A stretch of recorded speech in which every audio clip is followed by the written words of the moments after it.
नमस्कार, आप देख रहे हैं एमएसएज न्यूज़ और मैं हूं आपके साथ विष्णु राठौर। और इस वक्त आप स्क्रीन पर देख रहे हैं खास मेहमान हमारे साथ जुड़े हुए हैं जिनसे बातचीत करेंगे पुरानी पेंशन बहाली को लेकर। और इस समय जो यूपी का जो विधानसभा चुनाव चल रहा है, इसके जो 7 चरण थे, 7 चरणों में 6 चरणों का जो मतदान हुआ है और 7वें चरण का जो मतदान होना है बाकी। और जिस तरीके से मतदान हुआ है उसी को लेकर यहाँ चर्चा में उपस्थित हैं। आपको बता दें कमलेश जी उपस्थित हैं और यहाँ राजकुमार मौर्य जी आप अपनी स्क्रीन पर देख रहे हैं जिनसे खास बातचीत करेंगे। और इसी बीच हमारे जो संवाददाता हैं सोनभद्र से धीरज मिश्रा जी उपस्थित हैं और इसी को लेकर आज खास चर्चा करेंगे पुरानी पेंशन बहाली को लेकर। और क्या माहौल चला इस यूपी में, किस तरह की सरकार यूपी में आने वाली है, इन सारे मुद्दों को बातचीत करेंगे। पहले हम सीधा चलते हैं सोनभद्र की तरफ जहां जुड़े हुए हैं धीरज मिश्रा जी। वो आपको बताएंगे किस तरह के क्या मुद्दे रहे हैं इस विधानसभा चुनाव में। 2022 के विधानसभा चुनाव में महंगाई, बेरोजगारी जैसे तमाम मुद्दों के साथ पुरानी पेंशन बहाली भी एक प्रमुख मुद्दा नजर आया।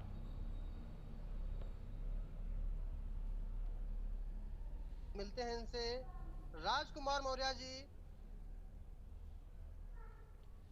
अटेवा के जिलाध्यक्ष हैं सोनभद्र जिले से। कमलेश कुमार सिंह जी हैं अटेवा जिला कोषाध्यक्ष हैं सोनभद्र जिले से। राजकुमार मौर्य जी जी नमस्कार आप लोगों को और बहुत बहुत धन्यवाद आपके चैनल को, स्वागत है आप आपका। लोगों को कि जो जहां हमें प्लेटफॉर्म मिला कि हम अपने उद्देश्य के लिए अपनी मांग को आपके माध्यम से अधिक लोगों तक पहुंचा सकें, इसके लिए बहुत बहुत आभार जी। कुछ खास बातचीत शुरू करते हैं राजकुमार जी आपसे। ये पेंशन जरूरी क्यों है? पेंशन की बात करें तो इसको कहा जाए तो ये हमारे बुढ़ापे की लाठी है।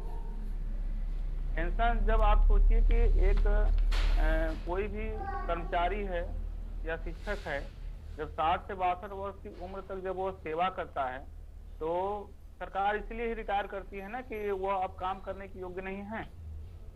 तो उस स्थिति में जो रिटायर्ड शिक्षक कर्मचारी है वो जाके क्या करेगा?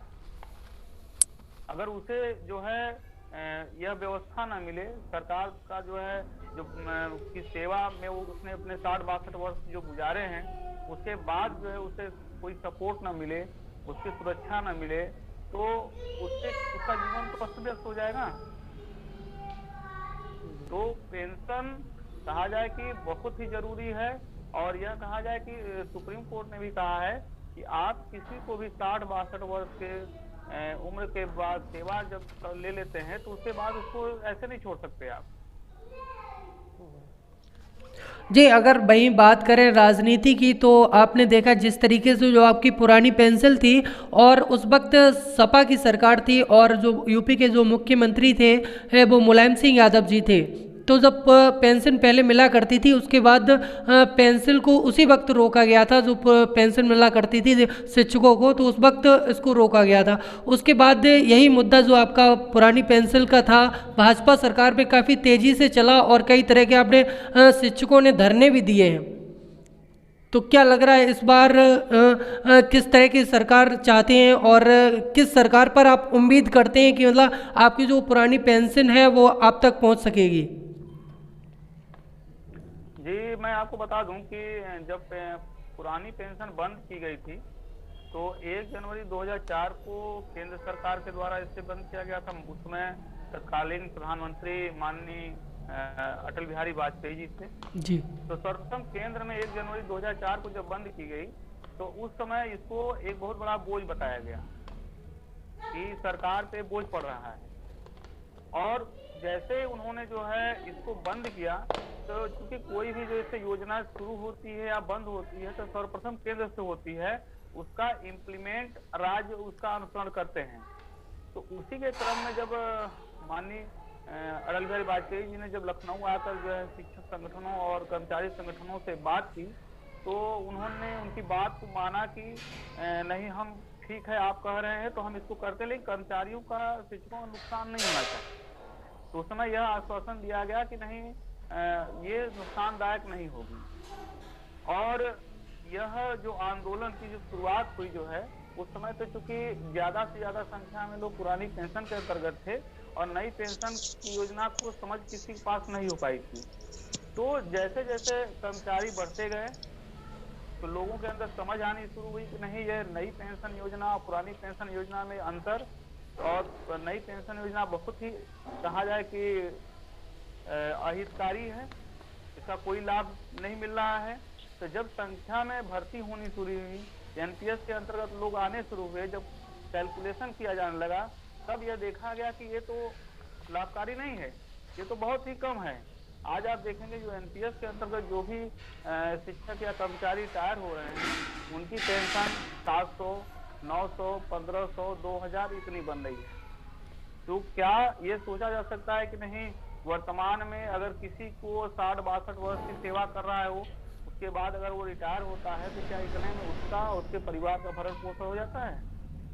उस समय जिस समय बंद की गई, राज्य में माननीय मुलायम जी की सरकार थी, तो केंद्र के द्वारा इम्प्लीमेंट राज्य में भी किया गया। अब उसके बाद ये जो हमारा जो संगठन है, यह बना जो है 12 जनवरी 2013 को हमारा संगठन ये बना, जब लोगों ने ये सोचा कि नहीं, हमको इसके लिए अपनी आवाज उठानी चाहिए।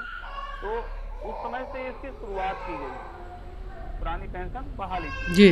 और इसका जो है धीरे धीरे लोगों में जागरूकता जब पैदा हुई, हमारे प्रदेश अध्यक्ष अटेवा और राष्ट्रीय अध्यक्ष एनपीएस आदरणीय विजय कुमार बंधु जी ने इसकी शुरुआत की, अटेवा संगठन की स्थापना की उन्होंने। पुरानी पेंशन सरकार बंद करके राजकुमार जी नई पेंशन योजना लागू तो की है ना? नई पेंशन योजना एक कहा जाए कि शिक्षकों के वेतन से 10% कटौती, और शुरुआत में सरकार ने उतना ही अंशदान अपनी तरफ से दिया, हालांकि अब उसको बढ़ा के 14% कर दिया गया है। इन दोनों पैसों को जो सरकार है वो शेयर मार्केट में देती है, जो प्राइवेट कंपनियां हैं उनको, और वहां से शेयर मार्केट के द्वारा जो भी उछाल होगा या शेयर मार्केट गिरेगा, उसके अनुसार यहाँ पे हमारा क्या होगा कि पेंशन तय होगी। तब सोचिए, अभी वर्तमान समय में रूस और यूक्रेन का मामला चल रहा है, तो अगर वहां पे देखेंगे आप, उसके बाद सेंसेक्स क्या हुआ, डाउन हुआ, और क्या हुआ, आपका शेयर मार्केट गिरा। तो जब शेयर मार्केट गिरा तो पेंशन की वैल्यू भी गिर गई। अब उस स्थिति में कर्मचारी को क्या मिलेगा? उस स्थिति में एक जो शिक्षक कर्मचारी है, सपोज कीजिए कि वहां तो मान लीजिए युद्ध चल रहा है, वहां लोग ऐसे जो है हताहत हो रहे हैं, लेकिन वहां के मामले के कारण जो शेयर मार्केट गिर रहा है, यहाँ हमारे देश का, प्रदेश का जो है शिक्षक कर्मचारी भी हताहत हो रहा है। तो यह एक ऐसी व्यवस्था है जिसके अंतर्गत बहुत ही कहा जाए न्यूनतम राशि, अभी सोच लीजिए कि एक व्यक्ति जो रिटायर होते हैं, जिसकी मासिक जो है वेतन 70,000 है, उनका पेंशन 744 रुपए बन के आता है, किसी का 1400 रुपए बन के आ रहा है, किसी का 4000 बन के आ रहा है। तो क्या यह संभव है आज के परिवेश में कि व्यक्ति उससे अपने परिवार का गुजारा भत्ता कर लेगा? अभी वर्तमान में एक सिलेंडर जो रिफिलिंग कराने का जो चार्ज है लगभग 1000 हो गया है, ठीक है। अब क्या उसकी भी व्यवस्था कर पाएगा व्यक्ति? और जी, पुरानी पेंशन समाप्ति के लिए आप किसे जिम्मेदार मानते हैं राजकुमार जी? तत्काल में तो उस समय माननीय हमारे जो अटल बिहारी वाजपेयी जी हैं, बहुत ही अच्छे जो है रहे प्रधानमंत्री के रूप में, उन्होंने देश की सेवा की। लेकिन मैं मानता हूं कि तत्काल उस समय में जो उन लोगों को लगा कि नहीं ये हितकारी होगी, लेकिन ये अहितकारी थी और उनके द्वारा ही खत्म किया गया। तो मैं ये चाहूंगा कि कोई भी आने वाली सरकार हो, कोई भी सरकार आती है, तो उसे यह कम से कम हमारे इतने सम्मानित आदरणीय जो है प्रधानमंत्री रहे, उनके सम्मान में कि उनके द्वारा किए कार्य से शिक्षकों कर्मचारियों का अहित हो रहा है, ऐसा ना हो, तो इसके लिए किसी को कदम उठाना चाहिए। वहीं धीरज जी, कमलेश जी भी जुड़े हैं, उनसे भी कुछ जवाब ले लेते हैं। जी कमलेश जी, आप अटेवा के कोषाध्यक्ष हैं, जी जी जी, सुन पा रहा हूँ। अटेवा का पूरा नाम क्या है कमलेश जी? सबसे पहले तो आपके चैनल का आभार कि पुरानी पेंशन के मुद्दे को आपने उठाया, धीरज जी का और विष्णु राठौर जी का। अटेवा एक आंदोलन है, मुहिम है, और अटेवा है all teachers and employ welfare association. इसमें सभी शिक्षक और सभी कर्मचारी पुरानी पेंशन की मांग के लिए एक आंदोलनरत हैं। अटेवा उत्तर प्रदेश में अटेवा के नाम से और पूरे देश में NMOPS national movement for old pension के नाम से आंदोलन चला रहा है। तो ये अटेवा में सिर्फ शिक्षक ही जुड़े हुए हैं या फिर अन्य कर्मचारियों का भी इसमें समर्थन है? जी जी, पूरा समर्थन है, और नाम से ही जैसा कि नाम ही है all teachers and employ welfare association, इसमें शिक्षक और शिक्षणेतर कर्मचारी, इसके अलावा विभिन्न विभाग के कर्मचारी और अधिकारी भी इसमें सम्मिलित हैं। वो सारे अधिकारी कर्मचारी शिक्षक जिनको NPS दी जा रही है, OPS बंद करके, वो सारे के सारे इस मुहिम में शामिल हैं और सब लोग अपने अपने स्तर से आंदोलन में सहयोग कर रहे हैं। भाई अगर आंदोलन की बात करें तो जो आपका आंदोलन था वो काफ़ी समय तक अभी तक चलता रहा। अब जैसे ही चुनाव नज़दीक है तो भाई समाजवादी पार्टी के जो राष्ट्रीय अध्यक्ष हैं अखिलेश यादव जी, उन्होंने अपने घोषणा पत्र में ऐलान भी कर दिया है कि अगर समाजवादी की पार्टी की सरकार बनती है तो वो पुरानी पेंशन को बहाल करेंगे। जी विष्णु जी, और मैं बताना चाहूँगा कि आंदोलन जब बात उठ जाती है तो जी आंदोलन की सफलता वहीं से स्टार्ट हो जाती है। और जैसा हम सभी जानते हैं कि कोई भी स्कीम लागू करना या हटाना ये सरकार के बलबूते की बात होती है। हम सिर्फ आवाज उठा सकते हैं, अपनी बातों को रख सकते हैं, लेकिन जो सरकार में आने वाले लोग हैं, वो चाहे राष्ट्रीय दल हों चाहे क्षेत्रीय दल हों, उनकी जिम्मेदारी बनती है। अगर वो हमारी बात को उठाने लगते हैं तो हमारा आंदोलन पुनः पीक पे आ जाता है और हम अपने आंदोलन में सफल माने जाते हैं कि हम जिनसे बात उठवाना चाहते हैं, जो हमारे लिए हित की सोच सकते हैं, अगर वो अपने मैनिफेस्टो में लाते हैं तो जाहिर सी बात है कि हम आगे सफलता की और सीढ़ियां चढ़ते जाएंगे। और आपने देखा कि भी राजस्थान की सरकार ने भी पुरानी पेंशन की घोषणा कर दी है अपने राज्य के कर्मचारियों और शिक्षकों के लिए। तो हमें पूरा आशा है कि आने वाले दिनों में सरकार चाहे जो भी बने, लेकिन हमारे पुरानी पेंशन की मांग को नेग्लेक्ट नहीं कर पाएगी। उन्हें कहीं न कहीं इस पे विचार करना ही होगा। केंद्र सरकार भी इस पे विचार करना शुरू कर दी है। तो ये हमारी सफलता निरंतर बढ़ती जा रही है, इस आंदोलन की सफलता। जी राघव। क्या उत्तर प्रदेश में विधानसभा चुनाव में असर डालेगा पुरानी पेंशन का मुद्दा या नहीं? जी जी, बिल्कुल बिल्कुल, असर इतना डाल दिया कि जो अन्य सरकारें हैं या अन्य जो अपने मैनिफेस्टो में नहीं शामिल किया है, वो भी इस मुद्दे पे चर्चा करना शुरू कर दिए हैं। तो जाहिर सी बात है कि ये असर डालेगा। शिक्षक, कर्मचारी और उनसे जुड़े लोग, या देखिए ये जन आंदोलन है। एक तरीके से देखा जाए तो जो वर्तमान में शिक्षक या कर्मचारी हैं, उन्हीं का मुद्दा नहीं है। आप जानते हैं कि जो भी शिक्षा ग्रहण कर रहा है, पढ़ाई लिखाई कर रहा है, तो उसमें से सारे के सारे लोग तो नहीं कह सकता, लेकिन मैक्सिमम लोग सरकारी नौकरी के लिए ही तैयारी करते हैं, पढ़ाई करते हैं, स्टूडेंट्स हैं। तो आने वाले दिनों में जब वो नौकरी पा लेंगे तब वो उनकी महसूस होगी, जरूरत महसूस होगी।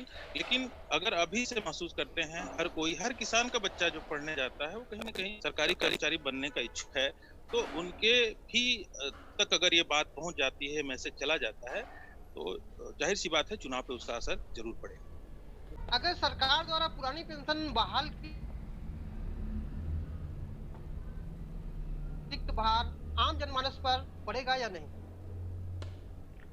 मुझे नहीं लगता कि इसका जो है कोई भार पड़ने वाला है, क्योंकि अगर आप देखें तो जो अगर वर्तमान समय में जो सरकार द्वारा कंट्रीब्यूशन है और जो शिक्षक कर्मचारियों द्वारा कंट्रीब्यूशन है, लगभग एक तरह से देखा जाए कुल मिला के बहुत ज्यादा पैसा प्राइवेट सेक्टर में दिया जा रहा है, उसका लाभ केवल पूंजीपतियों को। लेकिन अगर यही पैसा अगर गवर्नमेंट अपने क्षेत्र में लगाए, और जैसे हमारा भी एक होता है आपका जीपीएफ का पैसा भी गवर्नमेंट अपने कार्य में लगाती है और उपयोग करती है, उसका निश्चित जो लाभ होता है समय के अनुसार सबको मिलता जाता है। तो इसका आम जनमानस पे कोई प्रभाव नहीं पड़ने वाला है। अगर मैं कहूं कि वर्तमान में अगर जो है गवर्नमेंट एनपीएस को बंद करके अगर ओपीएस बहाल करती है, तो उस स्थिति में सरकार के पास और भी धनराशि आएगी और जो दे रहे हैं वो प्राइवेट सेक्टर को, जिससे जनहित में ज्यादा से ज्यादा कार्य किए जा सकते हैं। और आपकी संस्था अटेवा द्वारा अनशन प्रदर्शन तो जाहिर सी बात है किए ही जाते रहे हैं, क्या इस दौरान शिक्षण कार्यों की अनदेखी तो नहीं होती? मसलन शिक्षण कार्य आप लोगों द्वारा बाधित तो नहीं किया जाता? तो जैसे मैंने कहा कि अगर यह जो है एनपीएस को हटाकर सरकार ओपीएस बहाल करती है, तो उस स्थिति में जनमानस के हित की बात होगी, ज्यादा राजस्व सरकार के पास रहेगा, वो जनहित में ज्यादा कार्य अच्छा कर सकती है। तो अब क्या लग रहा है, जिस तरीके से उत्तर प्रदेश का चुनाव हुआ है, आपके 6 चरण भी कंप्लीट हो गए, तो शिक्षक जो हैं वो किस ओर जाते हुए नजर आ रहे हैं? शिक्षक कर्मचारी अपने ओपीएस मुद्दे की तरफ हैं। ये इनका पूरा एकदम एकाग्रचित है कि हम जो ओपीएस की बात करेगा वही जो है उसको हमारा साथ मिलेगा। और देखा आपने कि जैसे कि आपने पूछा ना कि क्या एक प्रभाव पड़ा जी, आज मैं बताऊं आपको कि इसका इतना अच्छा प्रभाव ये उत्तर प्रदेश विधानसभा में जो मैनिफेस्टो में डालने का काम जो है पार्टी द्वारा किया गया, इसका सीधा प्रभाव आपने देखा राजस्थान सरकार द्वारा पेंशन बहाल किया गया। अभी झारखंड, मध्य प्रदेश, बिहार और सहित अन्य राज्यों में भी इसकी पेंशन बहाली की बात चल रही है और आने वाले समय में, और अभी देखा आपने एक न्यूज भी आई होगी कि केंद्र सरकार के द्वारा भी इस पे विचार मांगे गए इससे संबंध में। तो आने वाले समय में यह निश्चित रूप से यह लागू होगी और हम सभी का आंदोलन सफल होगा। चलिए, जुड़ने के लिए बहुत बहुत धन्यवाद और आगे इसी तरीके से बातचीत करते रहेंगे। आप जुड़े रहिए एमएसएस न्यूज़ के साथ।